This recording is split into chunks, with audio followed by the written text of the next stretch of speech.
века, Казахстан, 2000 год, достижения и цель на будущее.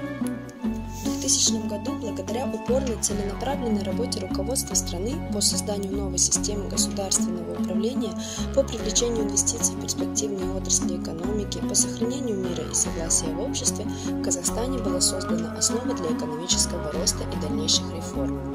Следует отметить, что первые годы независимости были суровым испытанием для нашего молодого государства. В 2000 году значительный подъем казахстанской экономики произошел за счет расширения производственных мощностей в нефтяном секторе и роста мировых цен на нефть. В августе 2000 года указом главы государства был создан Национальный фонд Республики Казахстан.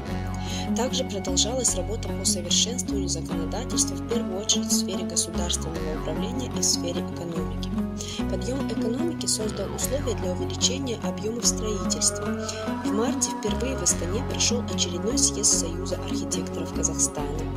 В мае был подписан указ президента о государственной программе борьбы с наркоманией и наркобизнесом Республики Казахстан на 2000-2001 года. На саммите президентов Беларуси, Казахстана, Кыргызстана, России и Таджикистана в Минске, который состоялся в мае, были намечены ключевые направления дальнейшего развития интеграционных процессов.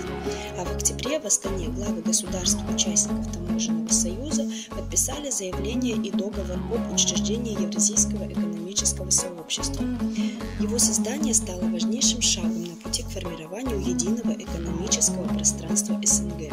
В 2000 году в Сиднее прошла Олимпиада, откуда наши спортсмены привезли 3 золотые и 4 серебряные медали, что позволило им в общекомандной борьбе подняться на почетное 22 место среди 199 стран. В 2000 году президент Назарбаев в торжественной обстановке открывает Кашаган, одно из крупнейших и дорогостоящих месторождений нефти и газа в мире.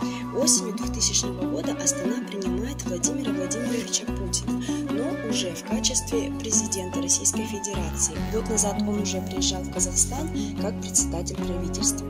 На повестке встречи вопросы двустороннего военного сотрудничества, проблемы международной безопасности и космодрома Байконур, а также ситуация с русским языком в Казахстане. Летом 2000 года парламент принимает закон о первом президенте Казахстана. В стране уже существует правовая основа, регулирующая деятельность главы государства, но новый документ должен выделить Нурсултана Назарбаева из череды предполагаемых будущих руководителей Казахстана.